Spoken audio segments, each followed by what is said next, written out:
Guys, this is our automation and control that is for our crane. So I found here this light here have 16. So as you can see, the L16 is flashing. You can do alarm test.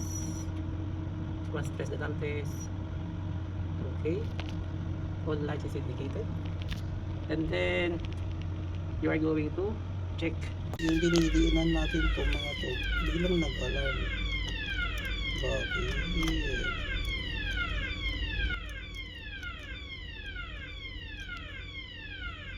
Pag-ilap natin to. The port 16 means crane no function. You must need to check the cable bus wire on the control lever for hoisting and for jib. At first, I just tightened all the connection and do a function test on the controllers, and I found that the joystick for the hoisting winch is already old, so we decided to replace with a new one. Alarm number 14 is also appeared on the full display, meaning there is a problem with the encoders, so we must need to push the reset button to disappear the alarm to operate the crane again. But since it is our opportunity to replace this very old sa tonnage niya. 30, 40, 45. Tabi mo maya i-delete yung input mo ng schedule no? Kapag mapataalis ka to. Pwede. May clean na lang siya. Kasi mag-send pa rin ako sa ng message lang. Yun naman ang i-load mo na man ang problema, no? Radio sir, Pero hindi mo siya maisisecure. Na-receive yung update doon sa BTPS. Then, niload ko siya doon sir sa shortcut ng BTPS. Yun lang naman. Yung reach niya. Yun ang ano. Sige sir, may content. Kahit sir, kahit. Tapos, wala ganyan. Camera siya yun. Ngayon. Kaya hindi mo siya ma-secure kasi may clean siya. Oo. Sa Yung reach niya, reach.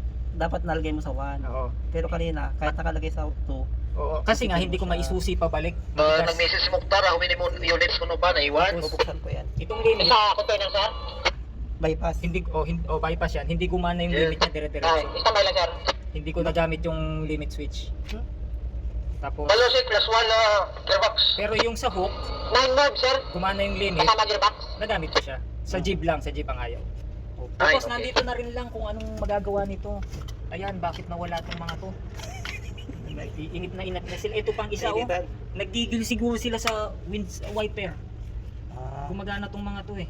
Ngayon hindi na. Oh, ipapaling ko sana kanina kabila kasi nahirapan akong tumingin dito sa ano, naka-block sa securing. Okay.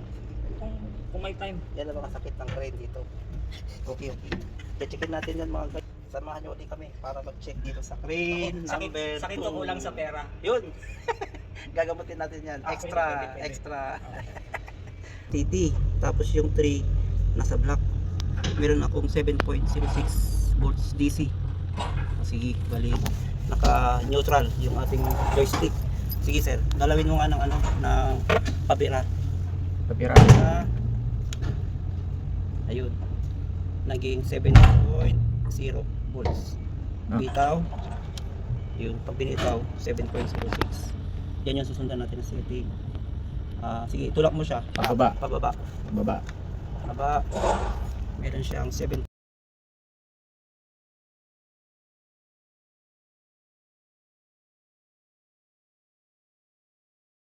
So guys, before you replace the joystick control lever for the hoisting winch, you must need to measure the voltages on your potentiometer by connecting your multimeter test probe on a common.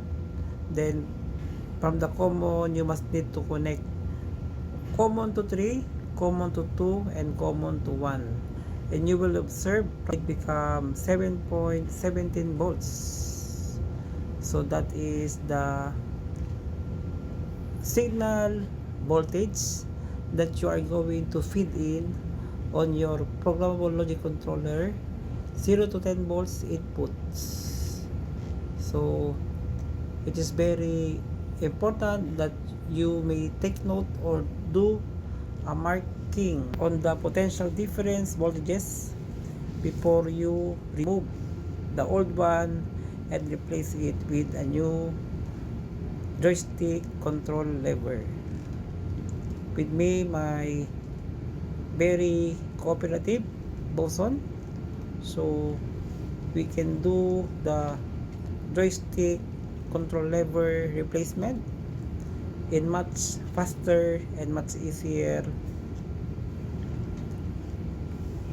period of time. In this regard, I like to thank my cooperative boson that every time that there is a trouble on the crane, he is helping me to do something and do some repair. And since he is the one which is work on the ship much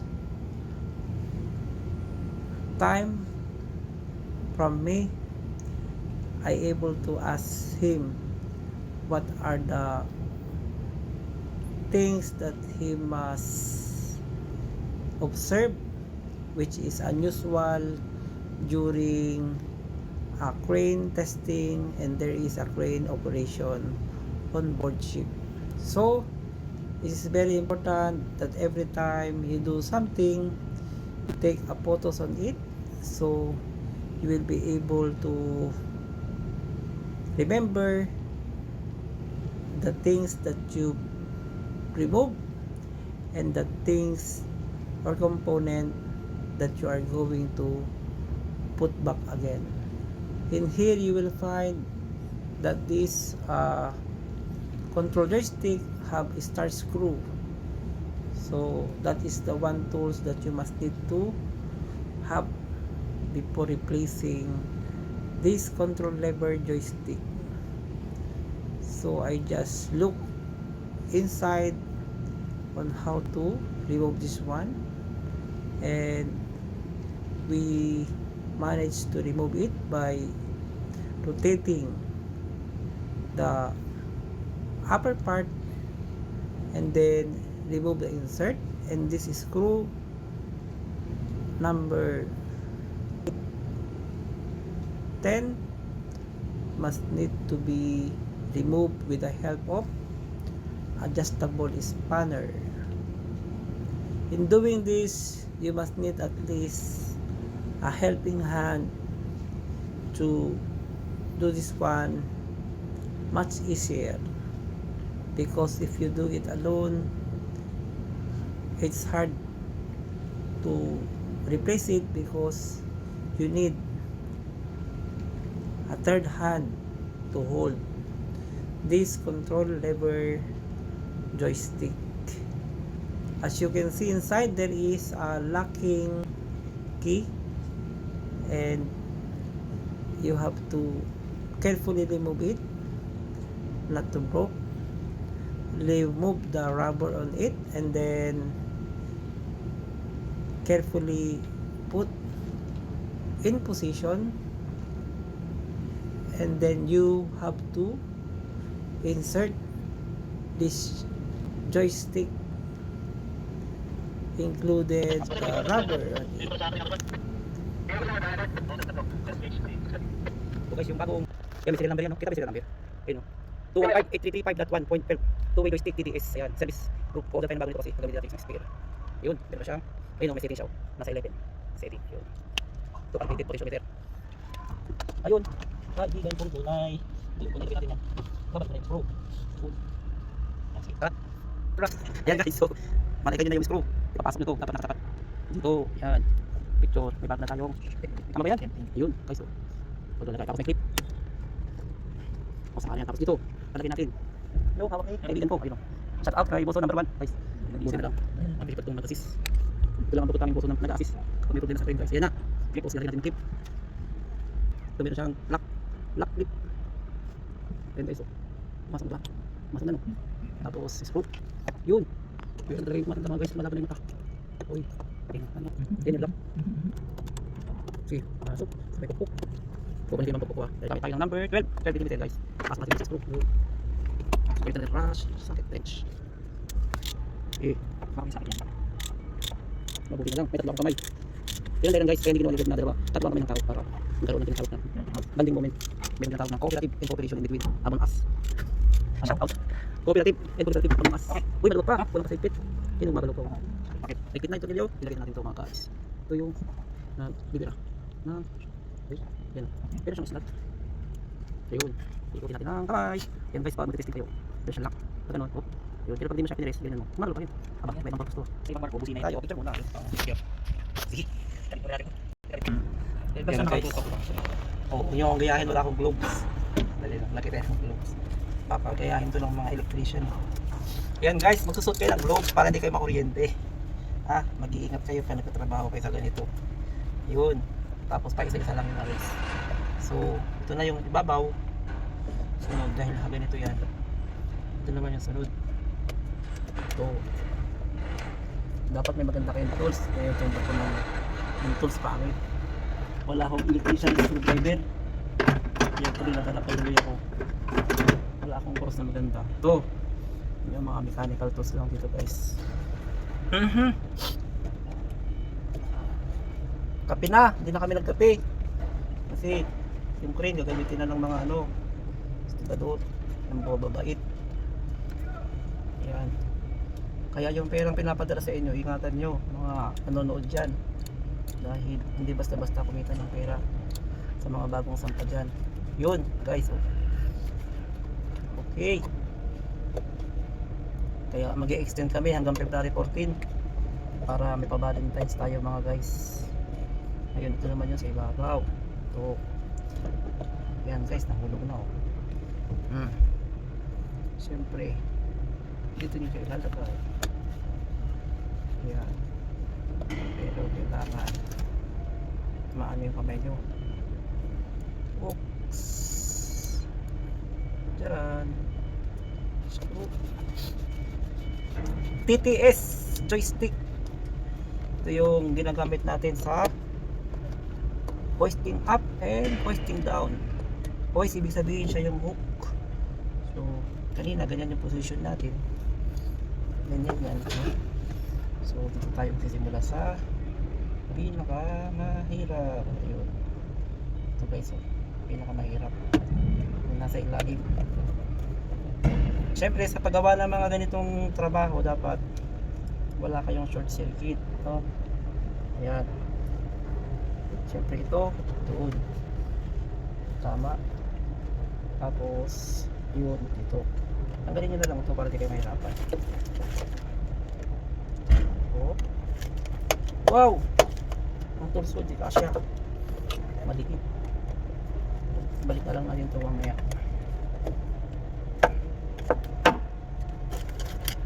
Kaya mahalaga ang tools sa mga electrician. Boson. Buti yung boson ko dito mga guys. Kompleto sa tools eh. Masipang mag-order. Oh, nalaglag na. Ito. Para yan doon sa ito. Uy! Talaga pagdalawa ang tools.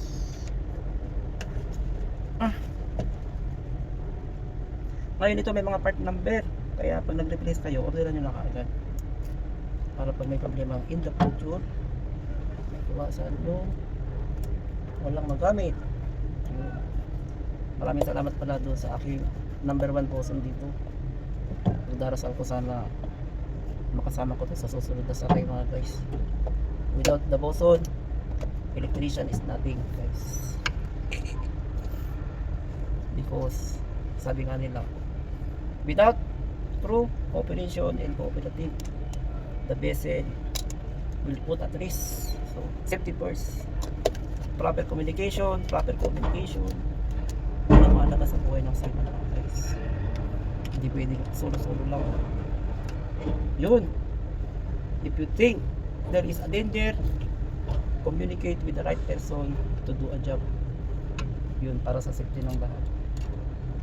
Kasi nasa barko tayo para anong tawag? Nasa barko tayo para magkaroon ng hanap buhay. Ingatan natin. Yan, number 1, hanap buhay mga guys. Hindi dito uso yung pride, bossy type, yung mga nagbubuli dyan. Tumigil lang kayo sa pagbubuli.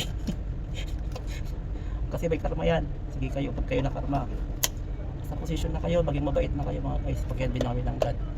dapat kayo mga guys. So napansin nyo no? Ganito siya kanina. Ito yung tinanggal natin dito. Ito talaga walang connection. Ito button. Ayun. Sabihin meron nga kapag piniris mo to, ito na yung wire guys ng busina. Ito. Wire ng busina to, yung dalawa na to. Kaya pag may problema, put.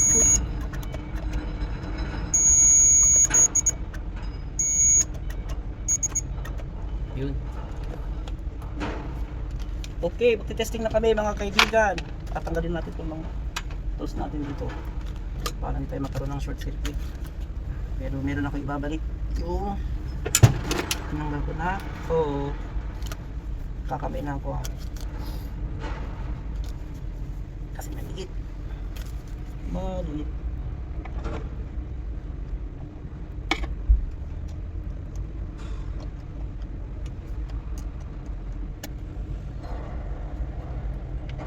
I-verify lang natin kung parehas ha.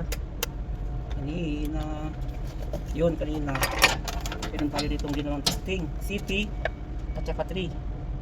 Ayan o 6.97. kapag tinanyan natin nagbabago 6.95. Bira yun. Dito naman sa 1 6.97 naging 7.07. Todo area 0. Todo bira 7.01. Okay. Tapos ilagay nyo sa 2. Yung, kita nyo yung ano, resistance ha. Abol tayo. 0 yan. Todo area. Nagiging ayun no. 19.96 o 12 volts. From 6 volts. Todo bira 5. Ayun lumili siya oh. 6 5 4.2 3.9 2.6 hanggang mag-open siya 8 volts. Okay no? Sabihin ito 0 to 10 volts. Ito yung bumabato ng signal doon sa ating PLC. Yan yung nagda-drive ng ating hoisting. Okay guys, testing tayo. Okay. Uy. Thank you. Pause. Patay mo na. Patay ko na. Try. Amigo! Come here, amigo. Good ha? Good. Okay.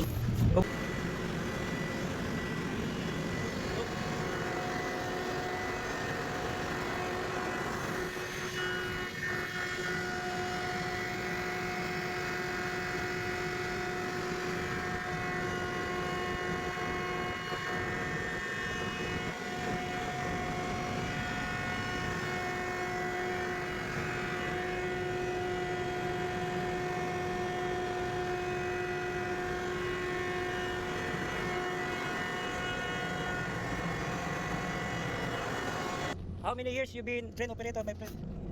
How many years?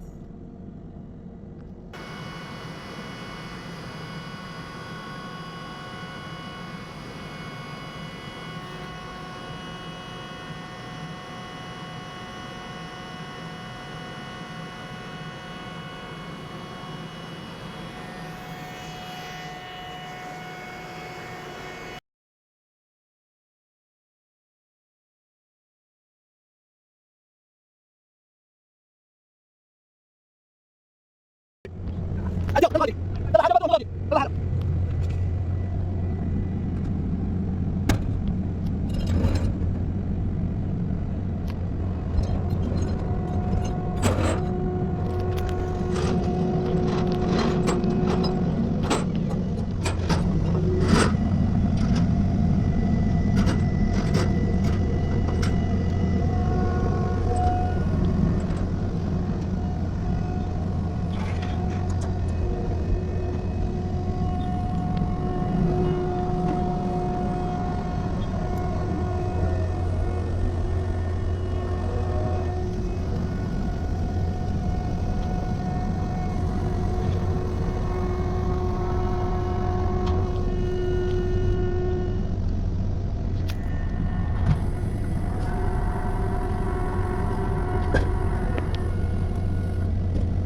Okay.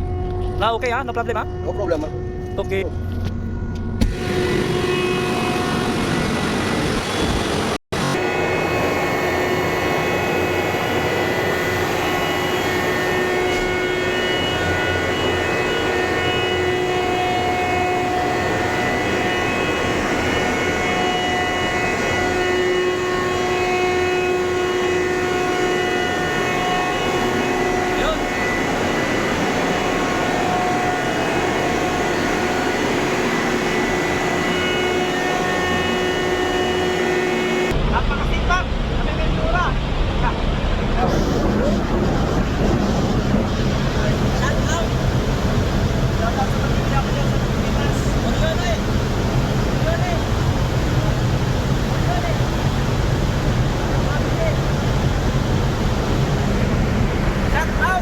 ulit.